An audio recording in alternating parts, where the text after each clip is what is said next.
no fear, no censor. Voices loud, roots deep, yeah, we the center. Truth in our chest, rhythm in our step.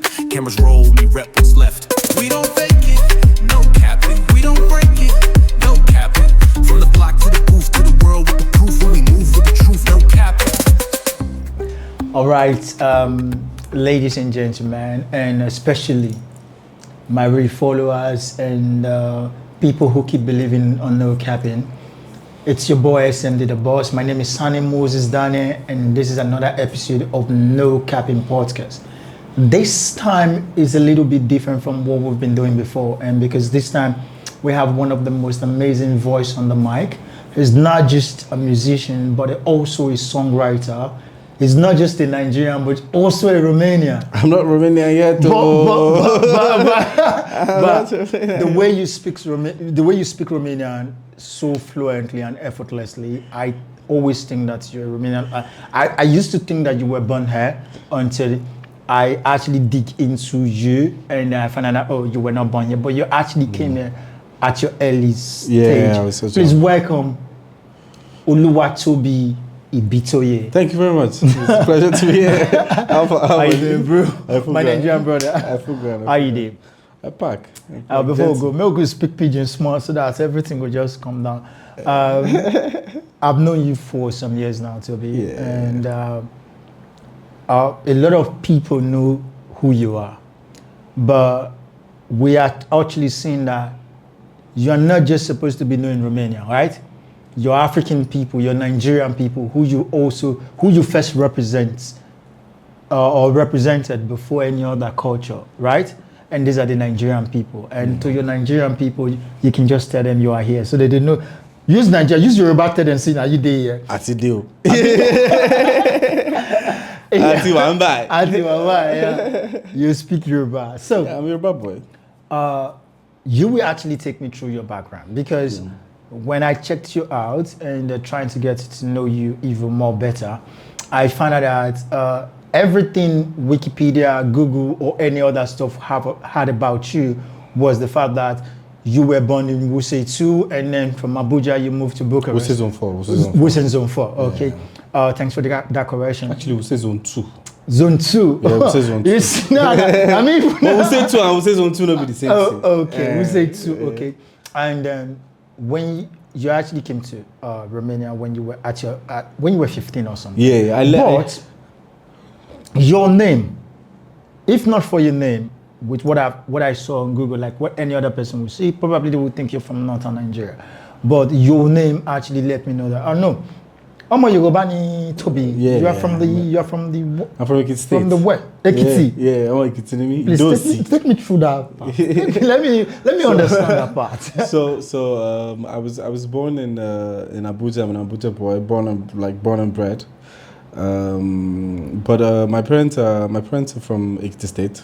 Mm-hmm. My dad is from Ifaki, but it's the same local government. It's actually the same local government. My dad is from Ifaki. And my mom is from Ora, but they're in the same local government called Idosi.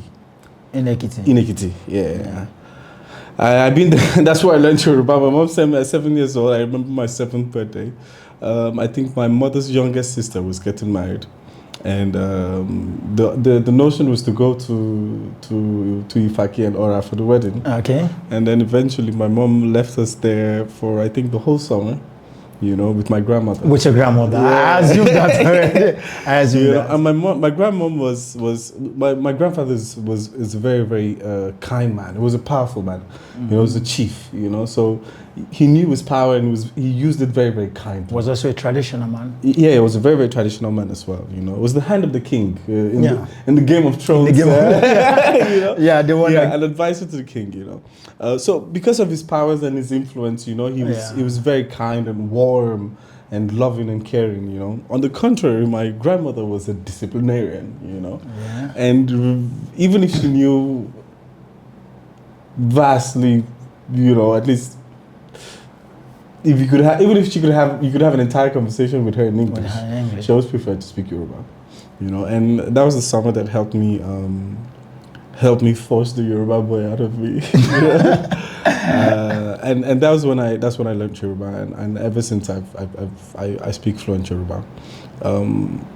But I grew up in Abuja, you know. Unfortunately, I don't speak Hausa. Yeah, you don't speak Hausa. I don't speak Hausa. I would have loved, that's one of the languages I would have loved to learn, you know. I have so many friends in Abuja that speak fluent Hausa, you know, but I know how to say Yayane, Lafia Kalo. But if someone had asked me outside there if you speak Hausa, I would basically think that you speak Hausa. You know, Abuja is very, very diverse. Abuja is a kind of Bucharest, you know. Abuja has, I wouldn't go as far as comparing it to Lagos. But Abuja has all the sections of Nigeria in it, you know, and most of the times we just end up speaking English or Pidgin English in school, you know, and I never really got the chance to like. Where do you speak Pidgin? Of course. How far now? I forgot. I can't play. All right. But moving from Ekiti State, I never lived in Ekiti actually. You were just there for a holiday? Yeah. We would only visit, you know, my grandparents from time to time, you know, especially when there was an occasion for it. We weren't the type of family that used to go to the village for Christmas and all of that, you know, but we would always pick out, you know, maybe a summer holiday or something, you know, and then we'll spend some time in the village. I wish I spent more time in Ekiti, actually. In Ekiti? Yeah. I've been there twice. So. Yeah, I wish I spent more time in Ekiti because it's a very, very small state and with very, very warm people. You know, I think that's where I get my warmth from, you know, from Ekiti State, you know, the Ekiti boy in me. Ekiti boy.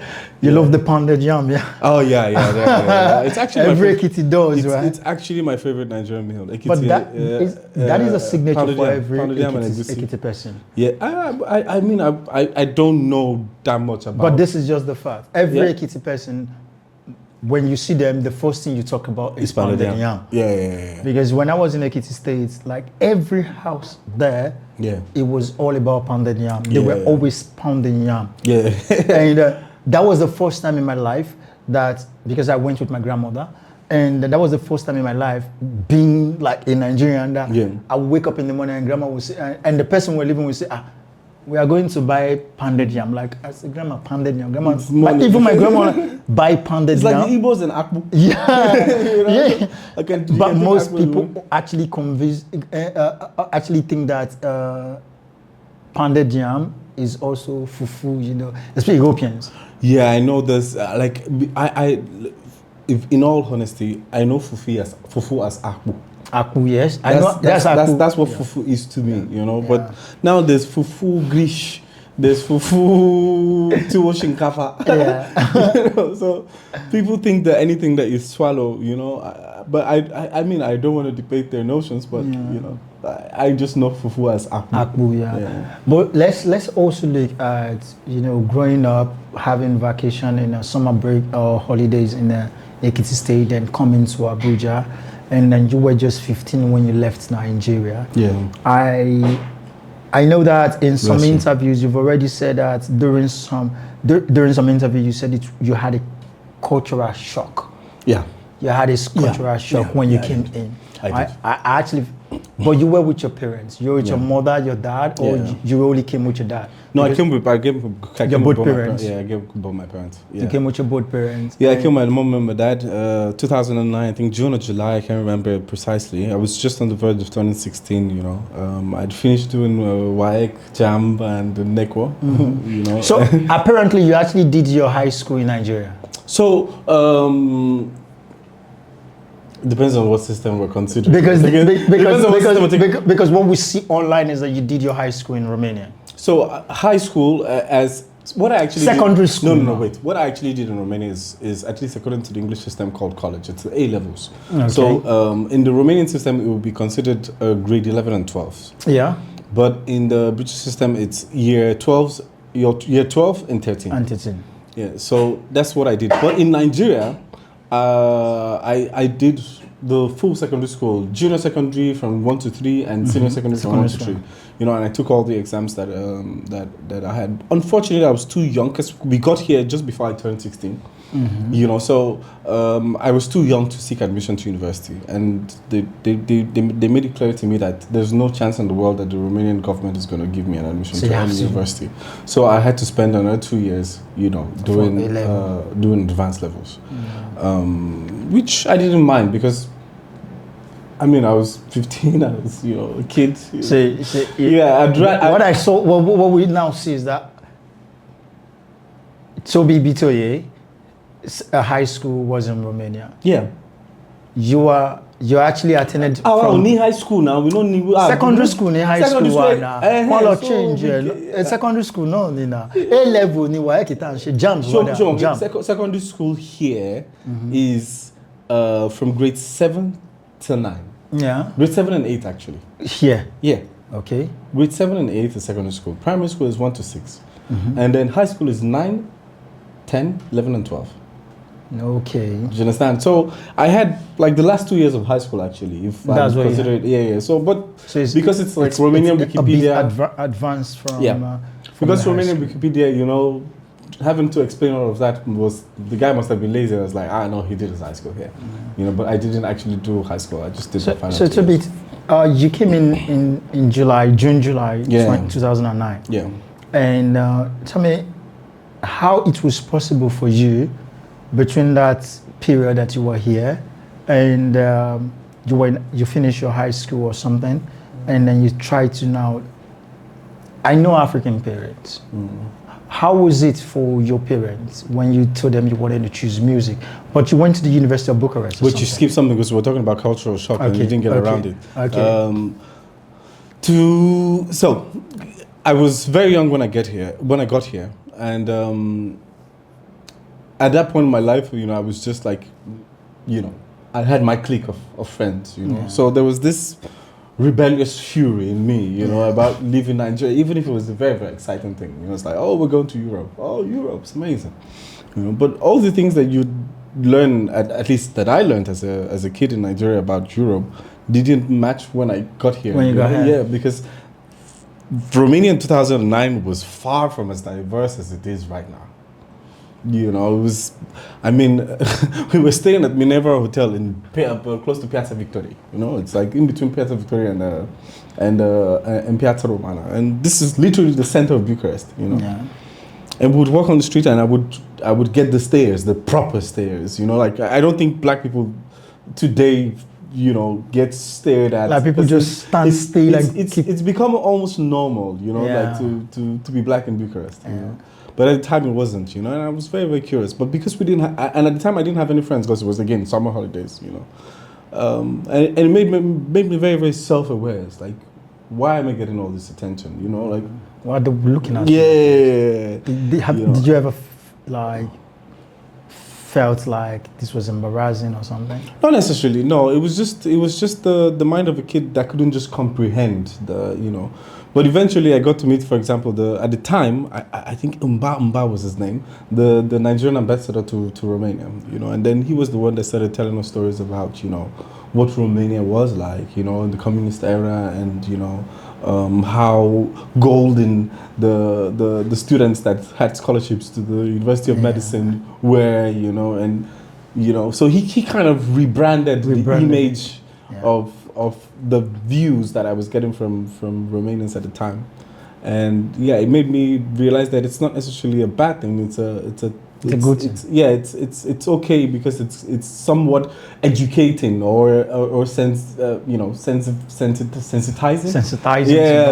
for them. You know. So and over time I realized that was true, you know, because most of the time that you would actually get those stares, it would be more out of curiosity rather than you know, discomfort. Why is this guy Yeah. black? Yeah. I literally had a kid that asked her parent right in front of me. It was like, why is the skin so dark? You know, in Romania, it's la culoare. You know, it's like, you know, and the parent's like, ask him. He's right in front of you. And de ce să think it's la culoare? Pentru că așa s-a născut eu. Sunt mai multe feluri de oameni, you know, and that, meaning like there are many different types of people, you know, and this is just how I am. You know, but over time, I'm very, very glad to see that Bucharest has become a very, very cosmopolitan, metropolitan, or whatever politan you want to use to describe it. You know, and it's like it's lovely to see the evolution of Bucharest. So the section with cultural, this was the cultural shock for me. For you, At least as regards the realization or conscientizare. Realization, I think realization of the fact that I'm a black man, you know, and that's different, you know.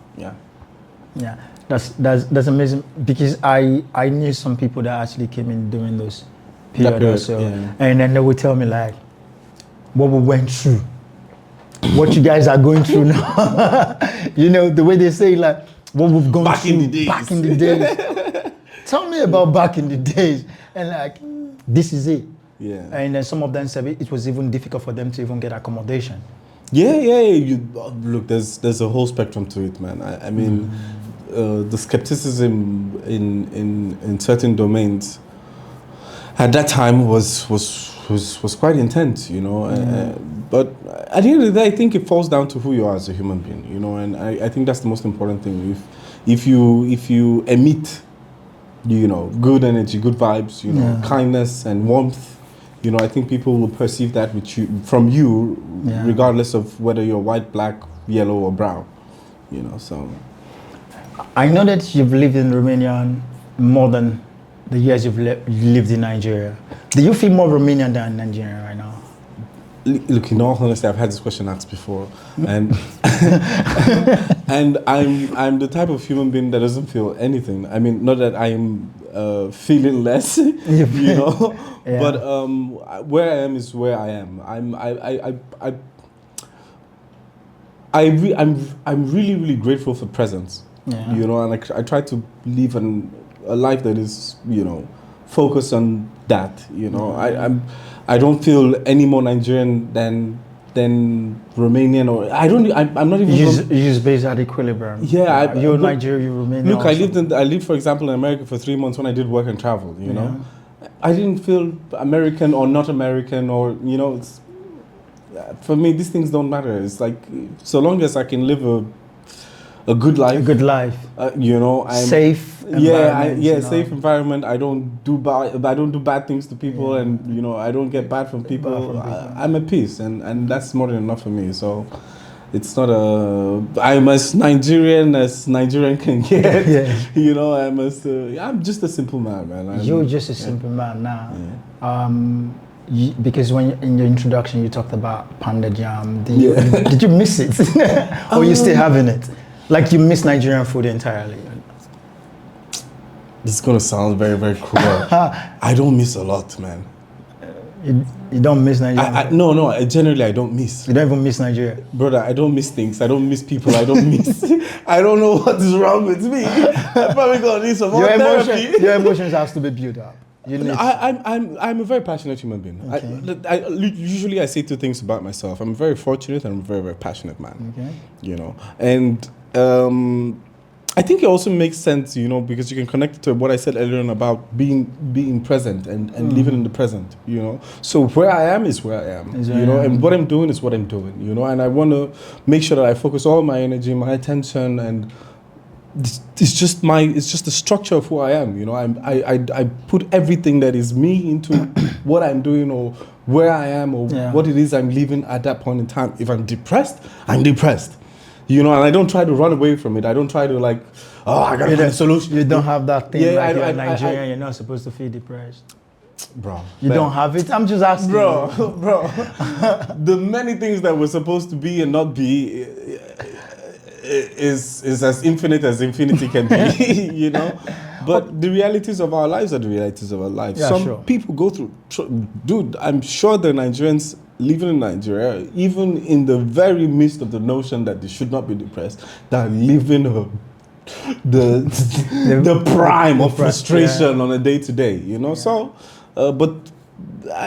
And the good thing about, and this is one of the things that I'm very grateful that I've learned in time, you know, being able to very freely express yourself as regards what you're dealing with in the present is, we say a problem shared is half solved. It's half solved. You know, so... But in Nigeria now, we believe problem solved is problem casted. Like the problem...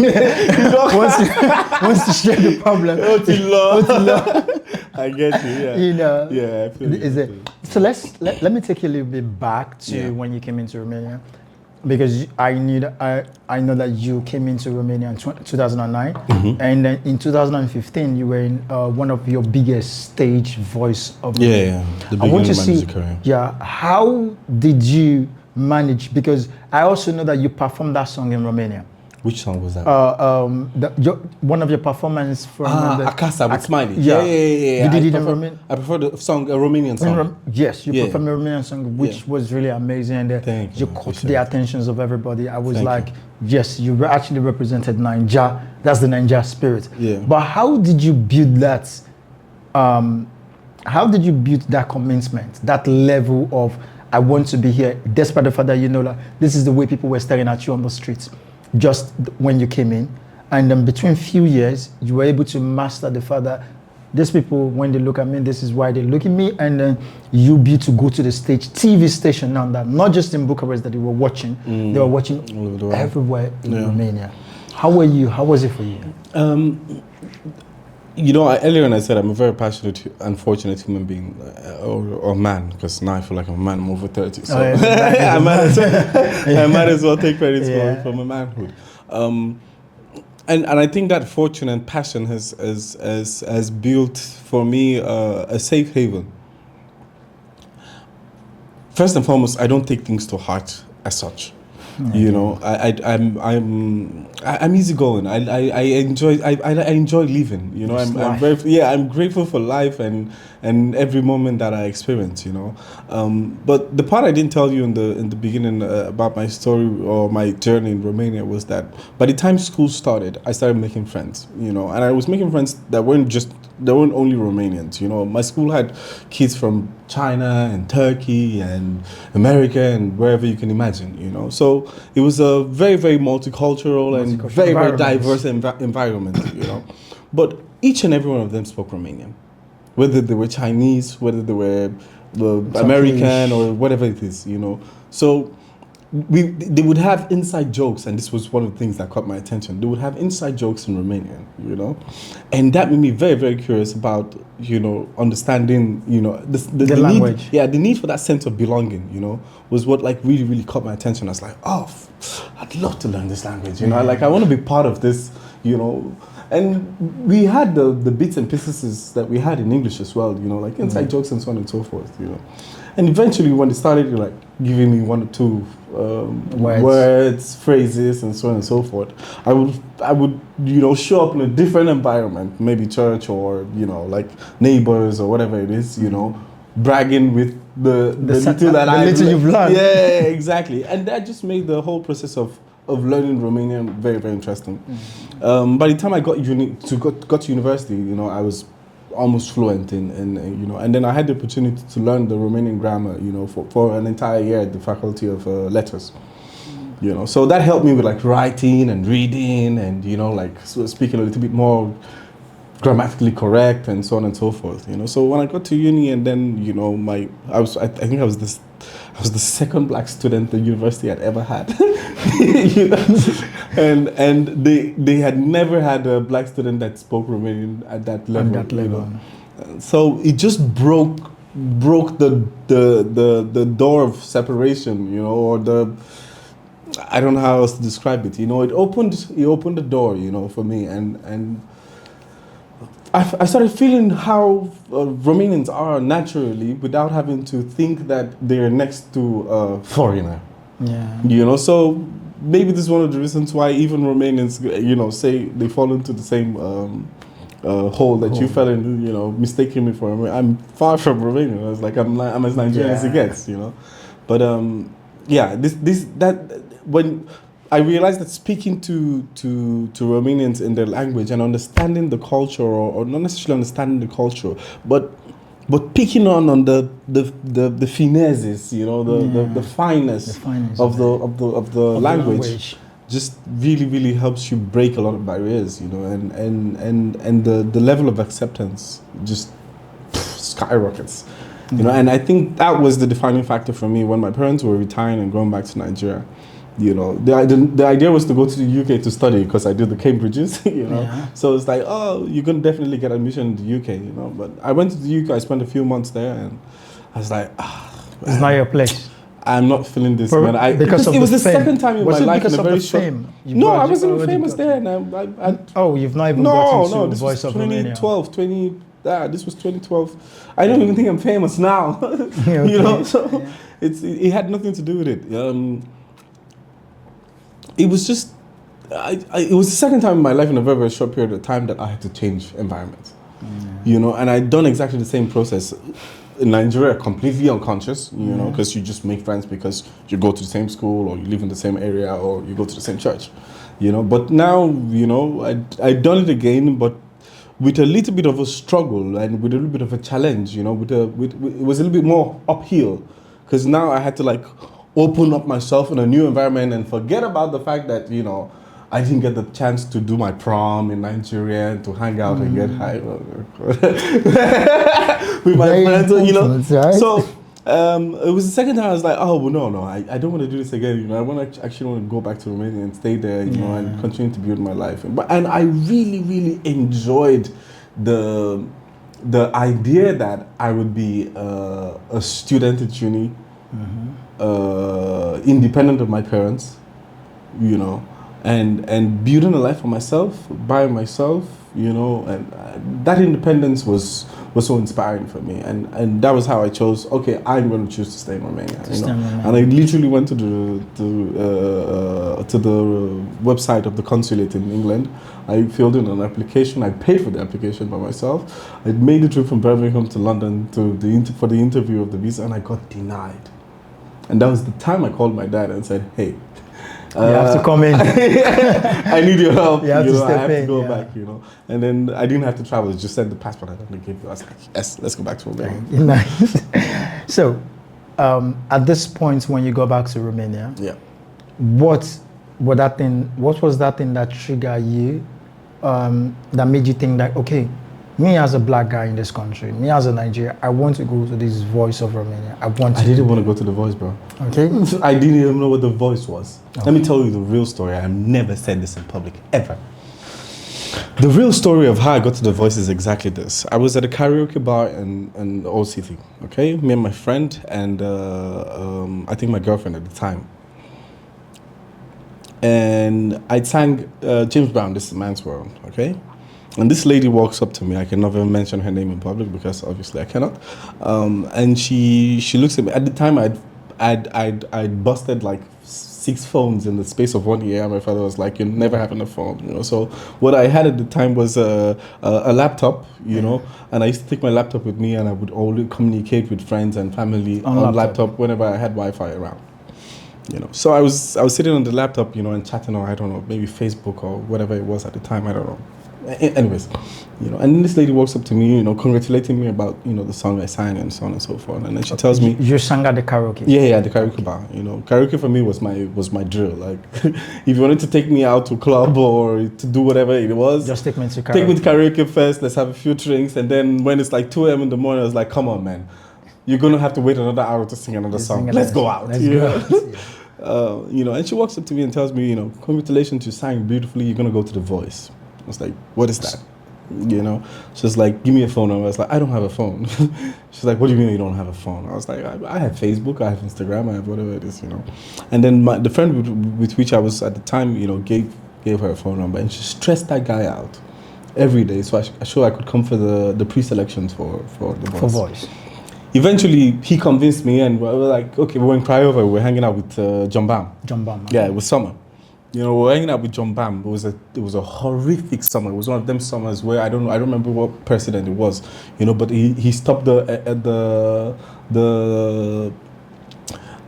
transfer of foreign currencies outside the country for whatever economic reasons, you know. So we were as broke as broken get. So we gathered in Craiova at John Bam's house, you know, and you know, John Bam would cook on a daily basis, would eat, would, you know, I don't know, whatever it is, watch movies, play FIFA, and all that good stuff. Big shout out to him. Yeah, big shout outs to John Bam. You know. And on the day of I completely forgotten about it, you know. And then John Bam wakes us up and it's like, guys, when I was supposed to go Bucharest, Ibis Hotel, go do precise, like, you go pay for train. They say, no, one way or the other, we figured it out, and we were on the train. We stopped at Gareth the Nord, and Ibis was right next to, at the time, Ibis was right next to Gareth the Nord. And I was literally wearing Adidas shorts, and Eti had a jersey from Man City, you know, and Air Max. I can never forget that image of myself, you know. And then we walk in there, and then she sees me, she's like, "We've been waiting for you." I was like, okay. sure, let's do this, you know. And then they asked me, what do you want to sing? I was like, well, I can sing this, and that. I sang it. It was a pre-selection. This wasn't on TV, you know. And then they was like, okay, you come back another day, you know. And then the next day I went there. I got back, and then they kept me there for like 2 hours or 3 hours or something like that, you know. And then some girl calls me to like a review interview, you know. And then they bring down this ticket. You're going to The Voice. I'm like, all right, whatever, let's do this. And at that point, you don't even know what The Voice was all about. By the time you were already checking them out. I checked it out on the internet. You know, I seen that it wasn't just a Romanian TV show; it was an international TV show. It was an international brand, and so on and so forth. And I'm like, sure, of course, you know. And then bam. Was that how you reacted? Say again. Was that just sure? Or there was no feeling? No, bro, I did. I don't know if they still have those.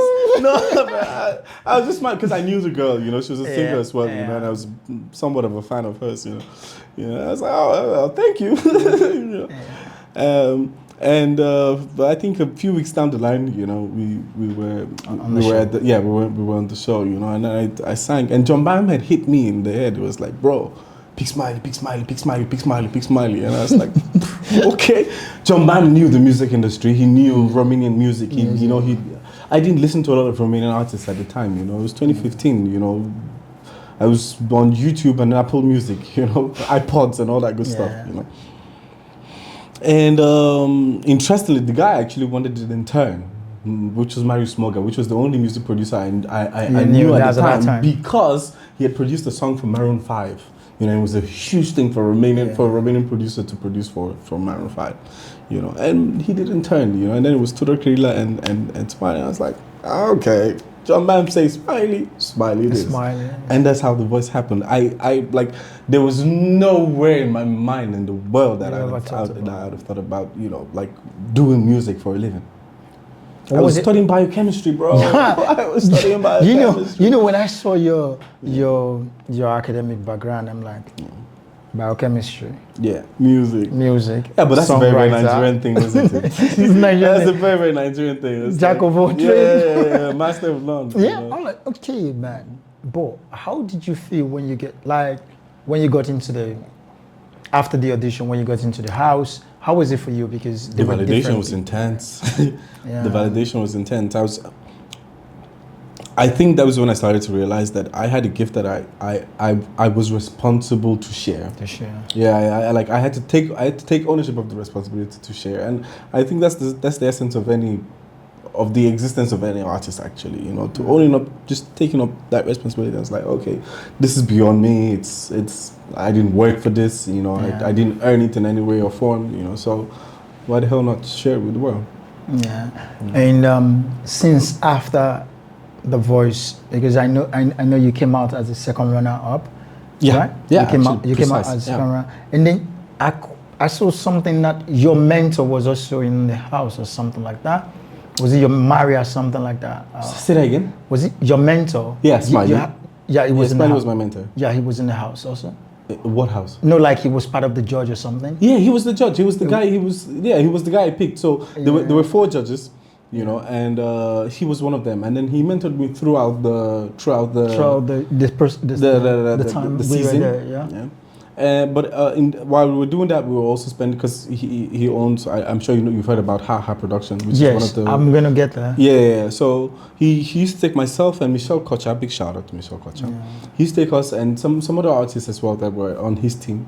We used to go to the studio, we'd just sit around and hang around and watch, you know, like superstars make music, you know, and super producers create a song from zero to, you know, to a whole track, you know.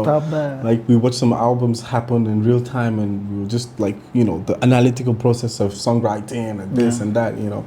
Until when we got to the semi-finals, and I was like, we gotta make you guys a song so that you can release it. You know the total number of everyone that was there when you got to semi-final? Did you actually know the number of persons that was there?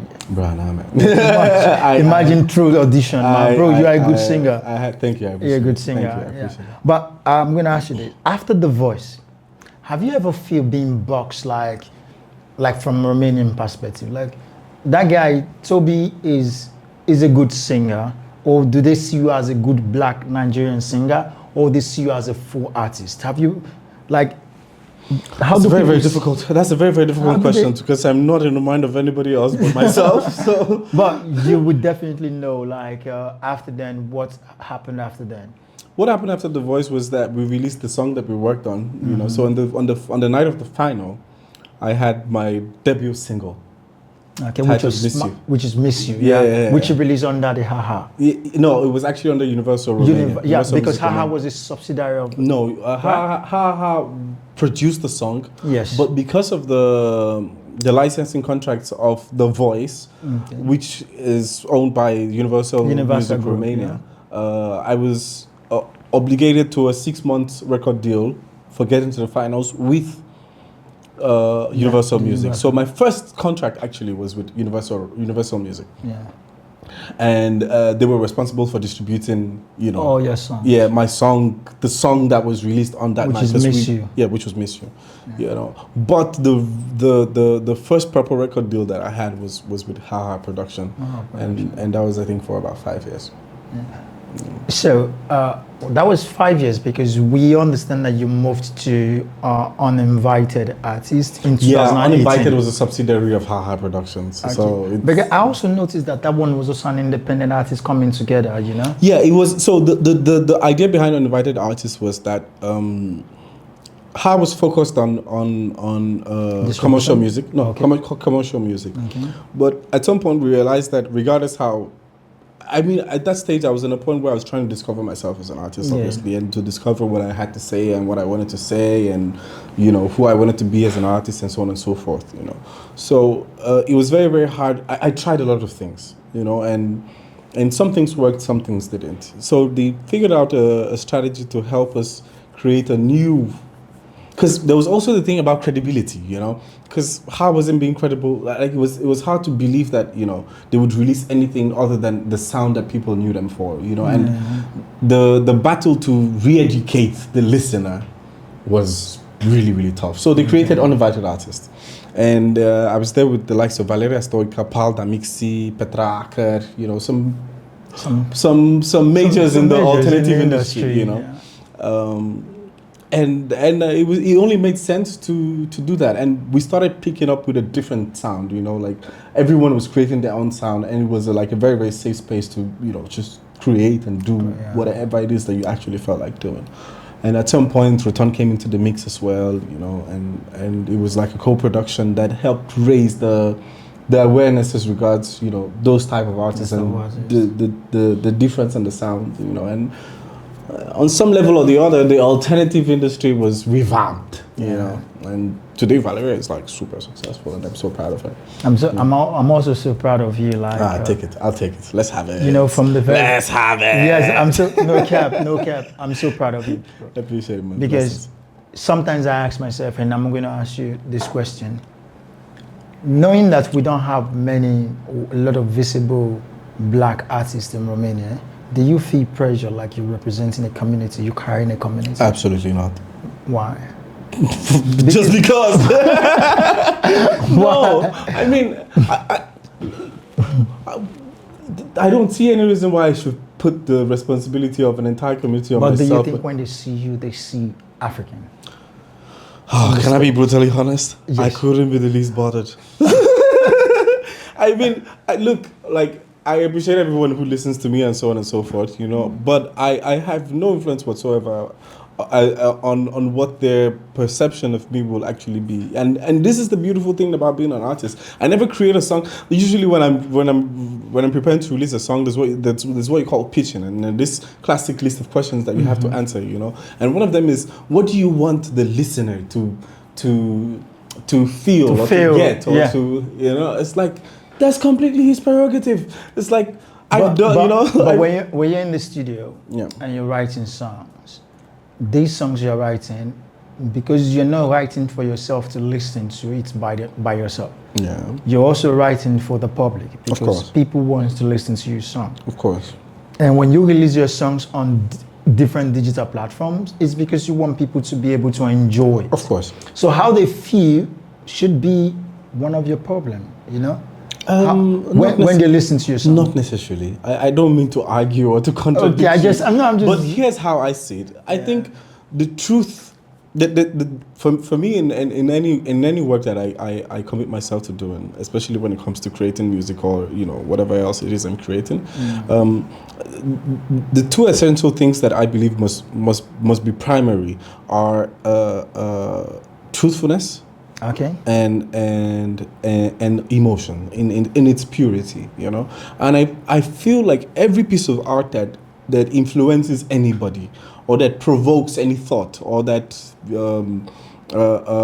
instigates or initiates any emotion, has this as a foundation.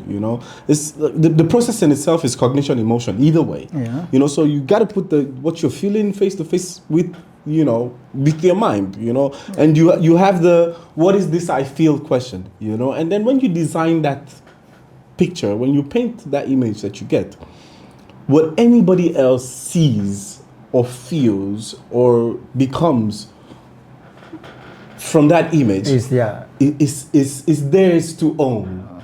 Well, I wouldn't want to argue with you, because you can argue with me. I'm a very good debater, if you haven't noticed. I also understand that your music is very spiritual. I was listening to, I saw a clue of one of your upcoming sound, one of your upcoming projects, and I saw a preview of it, and that was the first time I was going to calm down, listening to you, and I told one of my guys, and I said, this guy's sound is very spiritual. I appreciate it. Thank you. It's That's not a huge everybody compliment. that sings, that speaks, that speaks from the depths of their heart. I feel like you do it from the depths of your heart. Bro, I'm a very passionate man, if I must remind you. So I listened to it. I went through some of your projects. I'm Thank you, man.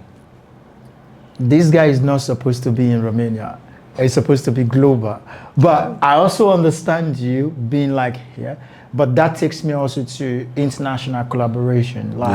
You've been with Uninvited artists since 2018, and it's been 8 years already or so. Yeah, I'm no longer with them, by the way. Oh? I'm no longer with them, by the way. Okay, you're no longer with them. No. You're no longer with them.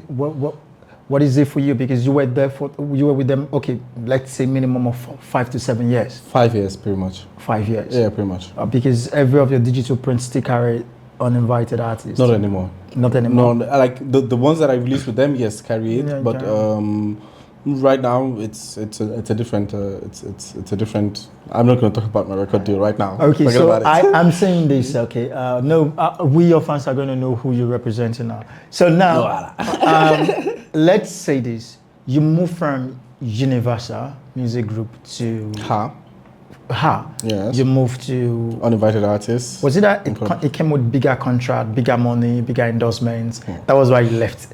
No, because I know how. Well, I think I explained it I answered this question in the previous question. It was about, for example, the sounds that we were trying to find, the artistry that we were trying to craft. Yeah. It wasn't necessarily what Romania was used to. And we had to find a way to rebrand it in such a way where everybody's credibility would be intact, and it was just a very, very good idea for Romania at the time to have a small record label, at the time called an independent record label, so much so that, we could do what it is we actually wanted to do, and successfully or eventually find the soul of the art we wanted to share. So. Yeah, I think that was more. The focus was more on that rather than more money or it wasn't like that. Okay, get to know that, but also from your profile, you're not an Afrobeat artist. No, I wouldn't say so. Okay, you wouldn't say so. We have a hit on we have a hit on radio though. It's Afro House. Mona Okay. Lisa. Yeah. So. Are you an Afrobeat artist? Because I see EDM, I see. No, I can't. You can't call yourself. Man. But maybe when you started, People Afrobeat go was not part of it. Now Afrobeat is. Look, are you not having any song on your album or any project coming up that has an Afro influence? I don't think there's a song on the album that sounds Afro. I really don't think so. But Mona Lisa with Denny and Reman is Afro House. Yeah, it's Afro House. Yeah.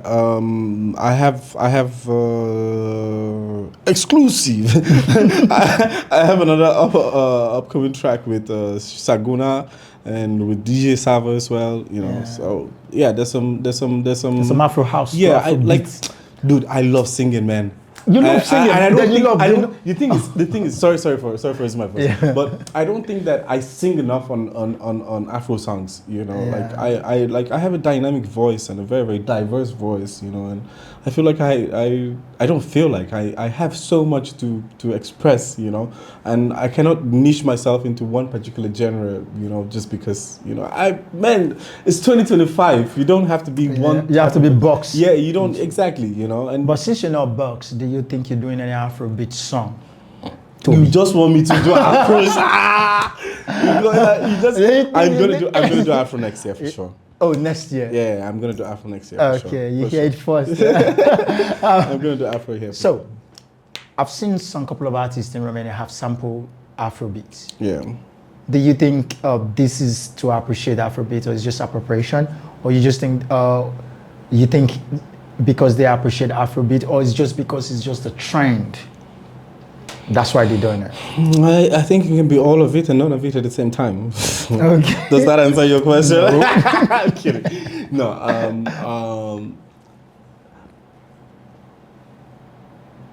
I think it's credit to African artists and Afrobeat artists for and their teams and a very, very good marketing strategy and all that, you know. Let's not go into the details of the process, but I think it's credit to most of the artists that have worked to make sure that, you know, Afrobeat becomes a global phenomenon, you know. Yeah. And I would go all the way back to the likes of, you know, Fela and then all up until Two-Face in Libya and D'banj and so on and so forth. So I think the credit is theirs because they made it a global phenomenon.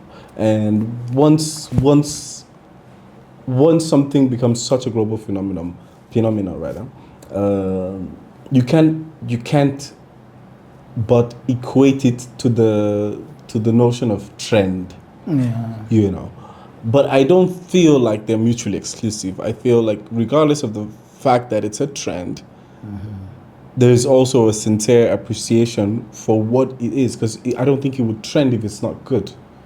You know, and I think people would, even if it trends because it's not good, I don't think people would want to replicate it. So it's trending. It is a trend. People are doing it because it's a trend, And it's good. but because it's a good trend. And they as well. appreciate it. And they appreciate it. You know, so maybe that kind of annuls the appropriation part of it. Yeah. But so also, if you look at them, like before we got here, now, are you an independent artist or you signed to a label? No, I'm not signed to a record label. Okay. I am an independent artist. That move, are you looking forward to sign to a label? If the deal is worth it, yes, I would say yes to it. I mean, if the label truly believes in what I'm doing, and or what I have to share, and if they believe in my vision and, you know, the plans that I have and how I want to design the future of my music career, if they feed into that, I will definitely sign a contract. Yeah. If you had a chance right now to sign a mega deal in Lagos, Yeah. would you prefer to stay back in Romania as an independent artist? The fact that the record label is in Lagos doesn't mean that I have to live in Lagos. What if the record label wants your presence in Lagos? I will go to Lagos now. So you go to Nigeria? I will go to Nigeria. Why not? But my residence is still here. Yeah. No, don't forget. I love Bucharest. You love Bucharest? I love Bucharest. So you've not answered the question now. What's the question? Would you move to Lagos and live where you love? I thought you do everything because you're not moving because of the money. Look, you know? no, I'm not moving. I'm not moving because of the money. No, but the mega D is money. Okay. No, I think the conditions will remain the same. Okay. Regardless how much you're paying me, there must be synergy. You know, I think for any, it's called music industry because it's art and business. You know, so, but they're together. You know, so I believe that for me to sign a record deal at this point in time, there must be that synergy. You know, the record label must believe in my plan and my vision for my career, and then they must and I must believe in their desire to find a way to help me make that a reality. You know, so. If that is the case, yeah, you'll find me in Lagos. I've never spent a lot of time in Lagos. I've always spent like, you know, a month the most, you know, or, you know, a few weeks or a few days. you know, and I've never experienced Lagos in its fullness. Yeah. You know, so it would be You have to visit. I look forward to going back in April. Oh, nice. Yeah, I look forward to going back in April. Yeah, Tobi, some people say, even before I got here, like friends says that most of the time, the Voice of Romanian, the voice or the finalists or the winners actually vanish within a short period. Do you understand? Yeah, I get you. They vanish between. Why do you think this happened? You know. That's a very, very, very tough one. I have no clue, to be honest. I don't know. Yeah, I mean, look, I can speak for myself. What getting validation or the gratification I got from sharing my voice with, at the time, Romanians or the world or whatever it is you know, bracket closed, that I got from that was so inspiring and so refining for me. It was a piece of epiphany, clarity, you know, as regards what I had to do with my life. Yeah. Now, it sounds very, very unhealthy that I got an epiphany from validation or gratification, but I think it's necessary. And for me, it was essential, because I would have never given so much value to my voice. It was just purely an unconscious process. And for that reason, I became very, very determined to do music. Yeah, to learn the craft. Okay. You know, but again, unconsciously, I'd been living those experiences. I'd been in the presence of producers and you know, superstars. I'm not in the mood to name drop at this point in time, but I've been right in the midst of, you know, and I've been watching them create beautiful music, you know, and it was like, so this was the healthy part of it that came to, you know, dance with the gratification, you know. So it's like the enthusiasm of seeing somebody walk into the studio and just say, so last night I was sitting at the table with my grandfather and he said that I'm an idiot. And for the first time in my life, I realized I might actually be an idiot. Okay. So I went back into the toilet, you know, and I sat on the toilet and I was taking a shit. And I was looking at the phone, I was like, oh, you're such an idiot. You're spending your time, you know, why don't you just take a shit and just take a shit and then get out of the toilet? Why are you staying on your phone? You're done shitting, you're still on the phone, you're an idiot. So I decided to write a song. And the chorus sounds like this, but I don't still have a verse for it, you know? And then the producer was like, oh, wait a second, don't, wait, I have it. This is the chord, we gotta start on F minor. And then 6 hours later, a conversation that started with this guy and his father that said his grandfather or his grandson was an idiot, writes a beautiful ballad about how cell phone aware we are as human beings. As humans. You know, so for me that was, I'm like, there's no way in the world I want to do anything else. Yeah, I totally made that up. That never happened. You know? I know. I just see so a scenario. you get the notion of what I'm saying. Yeah, I understand that. But that actually shaping your career, and then you're here today. Yeah. So do you think that the kind of fame you got in 2015? I don't know why you think I'm famous. I'm not famous, bro. I'm not famous at all. No. I mean, whatever you are, because you have thousands of followers, you know. And bro, it's 8,000 of them. If you have, but it's not easy to lead 8,000 sheep, bro. Try it. Okay. Yeah. Try to lead 8,000. I'll take it. You're kind. I appreciate it. Right. I'll take it. So no cap, like you cannot. It's not easy for you to just wake up and 8,000 sheep are following you. That's and true. They just believe in you and they keep following you. That's true. A big shout out to those 8,000. Big shout out to the 8,000 of you on Instagram and wherever else you're following me. Nah, just Instagram 8,000. We are not talking about platform. No. If we talk about platform, March. Yeah, on Spotify there's 94,000 of them now. A monthly listener of 90. Come on, this guy is making money. You have to share this money. Don't worry. Inkidete Studio. I'll call you. Don't worry. But after that period in 2015, 2018, and then you now saw a lot of Nigerians coming into Romania. Yeah. And then you see them doing different stuff, like you have Black culture. You Yeah. have Afro Nelly, you have Afro Lounge, you have Yeah. a lot of them. Yeah. You have the one Afro Lounge. Yeah. You have them. Name them. Yeah. How do you feel like seeing these people, and what's your relationship now, knowing that some of these people you were here before them, and they're actually doing it right? And what has been because we always say, since you got there first, you should be able to direct these people and all stuff. What's your relationship with these people? Look, I'm a very, very good campaigner for people that are passionate about what they do, and then they give it everything, and then they pull it off and they keep doing it. Like that, I would always be a supporter for, and I'm very, very proud and very, very happy to see how the Afro culture has evolved in Bucharest. Back in the days, back in the days. Yeah, I can use back in the days. I know you used to Agbalagba Niwa. Don't worry, you said if you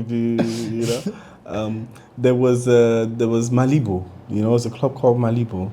And that was the only place where black people will come together and bring Romanians as well and party and have a good time. And now it's is that intentional? No, okay, no, it's not. Okay, fair. That's my direction. Yeah. So and now it's good to see that even Romanians are organizing Afro parties. Yes. And there's an Afro restaurant, there's a Nigerian restaurant. Let's say it's a Nigerian because it's a Nigerian restaurant. It's Nigerian. But I found out that the people from other countries that are delivering food for we also have a Cameroonian that has parties. Yeah. Exactly, there's the Cameroonian parties. We have other African-speaking countries also have a party. There you go. So like, it's beautiful to see. It's like it makes me love this place even more. Afro DJs. Yeah, John Bam is John Bam is the Jimmy Jat of Bucharest. Is the Jimmy Jat? Is it Justin Timberland of Bucharest? Yeah. But I've not seen you in any of the Afro parties before. Now you know. You don't interview me for. I don't interview you for. You forget your glasses for us. You say you have not seen me. You don't even perform, man. But before I move to the next question, it is no cap session. Yeah. And it's our tradition to ask you this question. Okay. It's no capping. All right. Okay. Our tradition. So I've been capping since. No. This No, question I'm is very important. All right. What's your no cap moment? The one thing you've always wanted to say, but you've never did in public. No cap. Director, is our session. One thing I've always wanted to say in public, but you never did. Oh wow.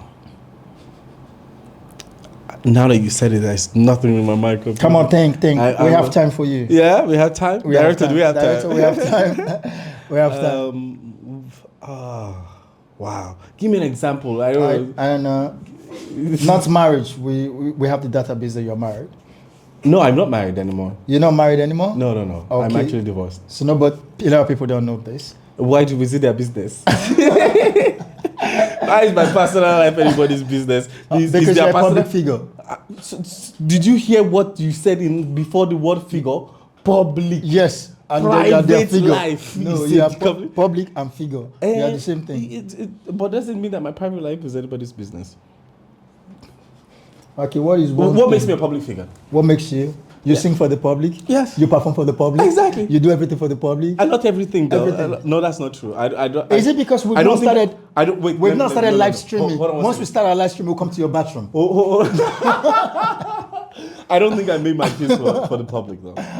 But you sing for the public. Yeah, of course. 94,000. What do you call them? Brother, I don't even remember. They are private individuals. Yeah, of course, they're individuals. They are private individuals. They are individuals, you know. But they are a group of people. Okay, you're right. Moving on. No, we're not moving on. This is not curiosity media. this is not. No, your no cap moment. No cap moment. We're gonna put up the lights if you're not saying anything. You need to say something. Your no cap moment. One thing you've always wanted to say. Oh God. That's it. I've always wanted to say, oh God. Yeah. Okay. One thing, no cap. Like, none of us was aware that you were divorced. No, you didn't. No. Oh well, no. So even some of the people I asked about you to give me some hints about you, they told me like he's married with a kid and all stuff like that. No. I got divorced in 2022. You're married to a Romanian? Yeah, I was married to a Romanian girl. I think one of the most spectacular women that I've ever come across in my life. And fortunately for me, she's the mother of my 2 daughters. You know, and yeah, you know, pandemic and too much time together. It was amazing to get married to a Romanian. It was. I think it was amazing to get married to her. You know, because she's, and I think this is one of the things that I'm still very, very grateful, because of the fact that we're divorced. I'm still very, very grateful for it, because she was the first human being, or the first woman in my life to actually provoke development in me as a man. You know, I was young, I was 22 years old, I was a boy, I had my own notion of maturity. You got married very early. I got married at 25. You know, so I had my own notion of maturity. You know, I thought myself a very, very wise human being. You know, and she really helped me, like, you know, like, to grow. To adapt to like the purities and the essentials of adulthood and responsibility and so on and so forth. You know? And for that much, I'm truly grateful. Are you in any relationship now? That's a very, very complicated section of my life, and I will be very, very honest with you, and I'll tell you why. Committing to a relationship for me is a thing that I don't believe I'm ready for, because I'm still learning a lot about myself. And I've learned in my previous relationships, because they've not been, I mean, I've been in more relationships than just the one with my ex-wife. I've learned in my previous relationships that one of the most important things that a man needs is unlimited knowledge of who he truly is. And I tell you why.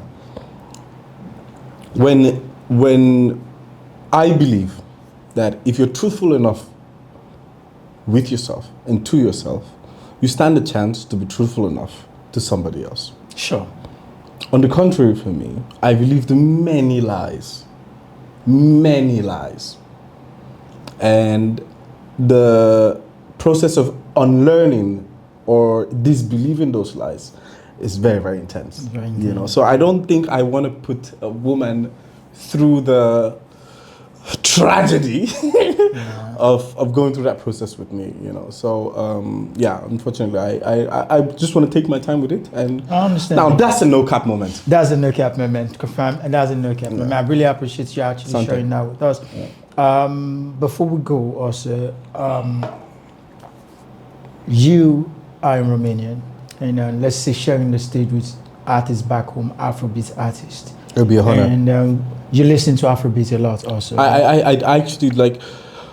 I like a lot of Burna Boy. I like a lot of Adekunle Gold. I just listened to his album 2 days ago. Top 5 Nigerian artists. I'm going to be very, very subjective, because we were classmates, and I really, really love. So you're number one. Chike.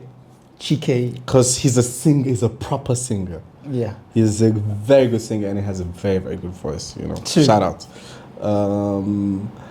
Number 2, I'll go Burna, just because his art. You know, his dynamic is diverse, his art. He's an artist. The third person? A tall person? The third one. The third person. Okay. Ashake. I love the Yoruba and how he uses Yoruba. I think it's beautiful. Yeah. Since we're in the AASAs, Asha. Brimo. Yeah. Brimo is number 5. Yeah. That's so Chike. Whiskey is who to you? Whiskey is too sensual for my liking. Davido is too loud. I mean, I appreciate the work, I appreciate the art, you know, but which of these artists would you actually love to work with? Asha, Chike, and Brimo. That's all? Yeah. Yeah, that's massive. That's gonna be a very big collaboration, you know. Yeah, because they on that list. yeah, bro. Asha is Asha on is that a list. music. Yeah, She's music. She's the music. She's music embodied. Yeah. Like she's music embodied. I've tried several times to reach out to her. it's Nah, very important. yeah, it's very. It's You very want hard. to reach out to her? You can try us now. If you pay us, we'll bring. So you don't One or use- two call. I told you now. You don't want you start tax me. I with don't that. tax you. One Yeah. or two call. Ajay, you go pay me for this podcast. Hey, so like this. No, like this you go the day. We're gonna do Asha. Like this you go the day. We're gonna talk Asha. We're gonna talk Asha. We're gonna talk Asha. No, Allah, if you say so yourself. There are some people I can talk to. For, I know. I believe your ministry. We did together.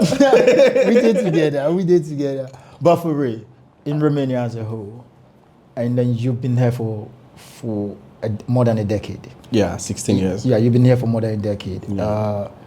If you want, how you seen the music industry, and what do you think is wrong with the music industry in Romania right now?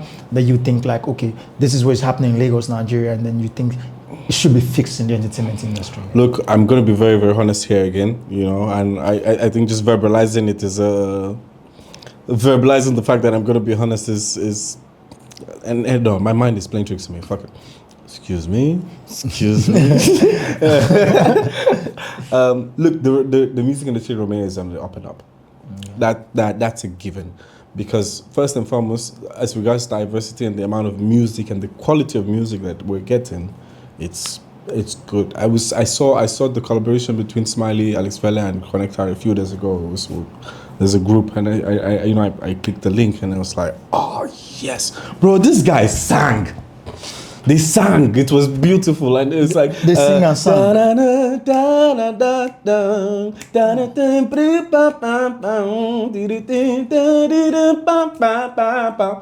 Beautiful song, beautiful, you know. And these are like commercial artists that are forcing the agenda. You know, obviously they're still making the commercial music and so on and so. But even they now want to like. They know there's more to give, you know, and I feel that for a music industry that has always been following trends, you know, for a very long time, you know, it's so nice to see, especially the biggest representatives of the industry, you know, like make breakaways where they, you know, like just give you like pure music, you know. So for that reason, I feel it's on the up and up.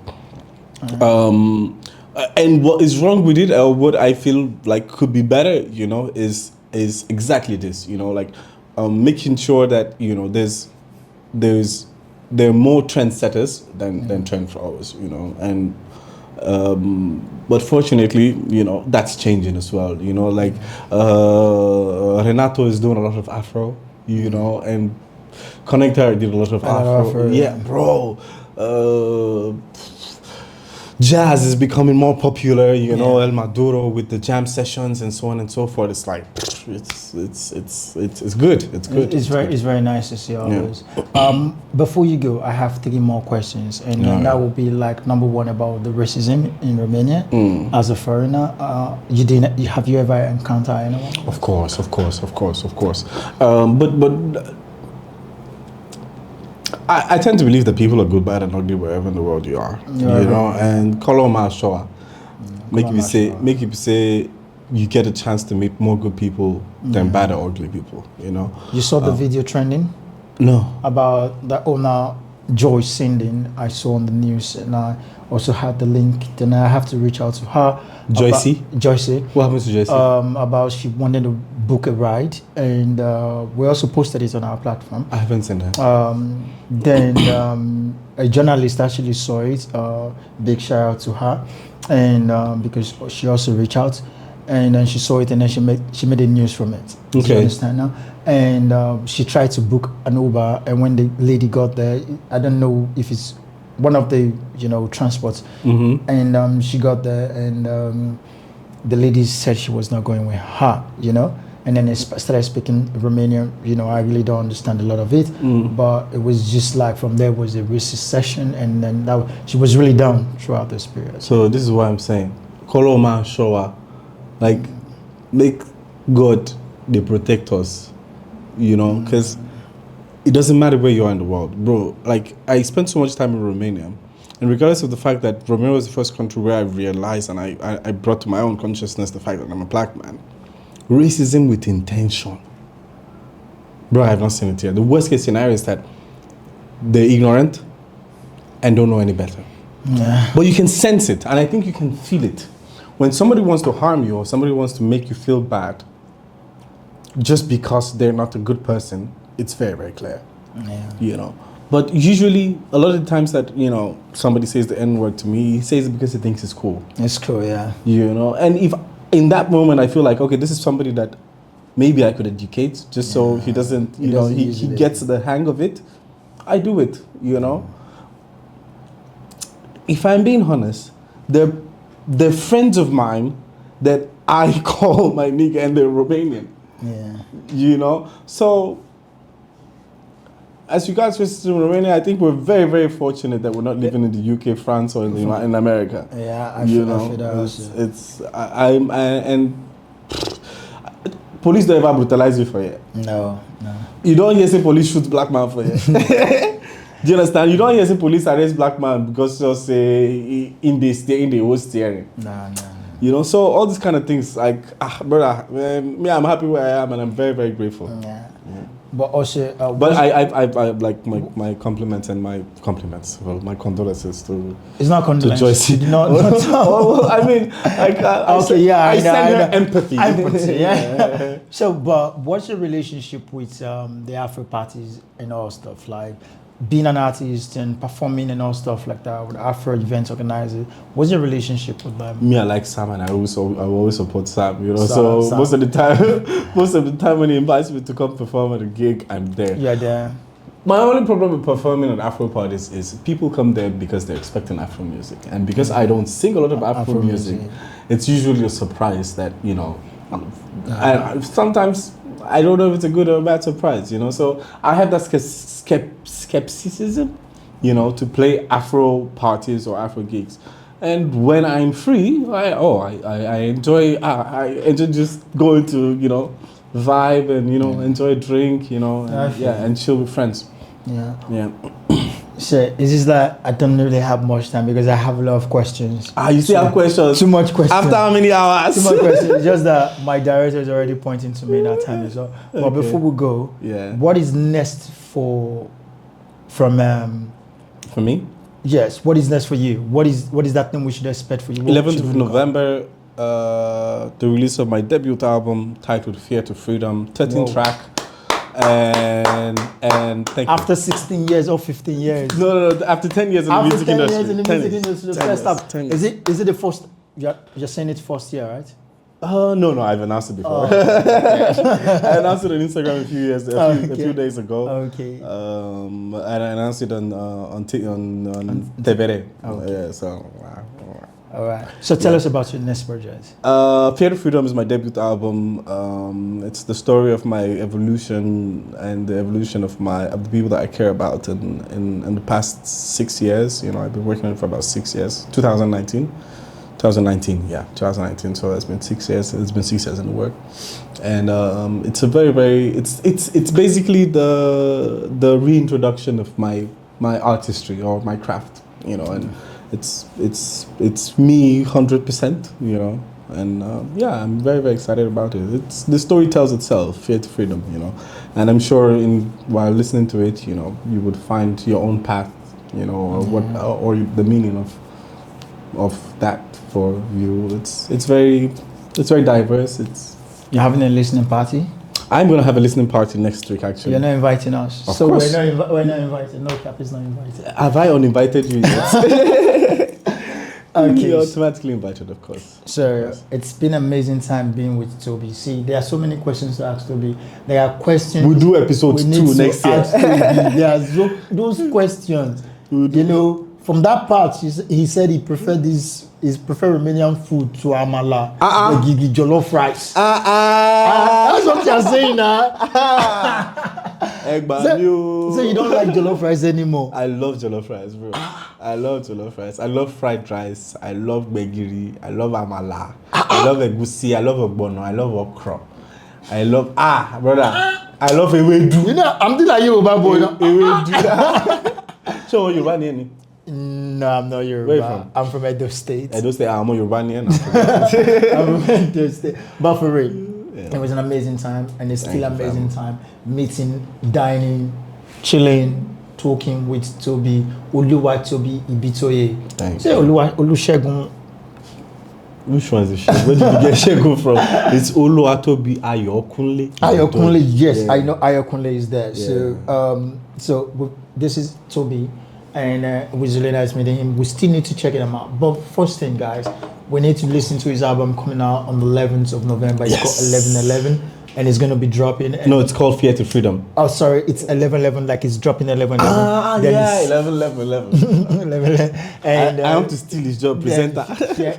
Fear to Freedom, right? Yeah. And we're sure that Tobi is going to be giving us some of the best sounds, music we've ever heard. This is how you put pressure on yourself, Because he's now putting pressure. And before we go, don't forget that he was also listed in top 30 most influential person in Romania in 2016. Like he was listed. Thank you very much. This is Forbes doing Thank it. you. It was not me, it was not Romania, it was Forbes, and they were actually listed him among the top 30 most I'm influential. very grateful. Under 30 in Romania, and that's an amazing landmark for you. Thank you, as man. a I young appreciate person. it. Thank you indeed. And we hope to see you again. We hope to be with you. Please don't forget that. We love you and we Blessings, will always support you. Bless, man. Thanks for Appreciate coming it. on this episode. Thank you so much. Appreciate it. Peace. I still remain your humble Ciao, host, guys. Sani Moses Daniel. SMD. Wow, Wow, I love, man. Me,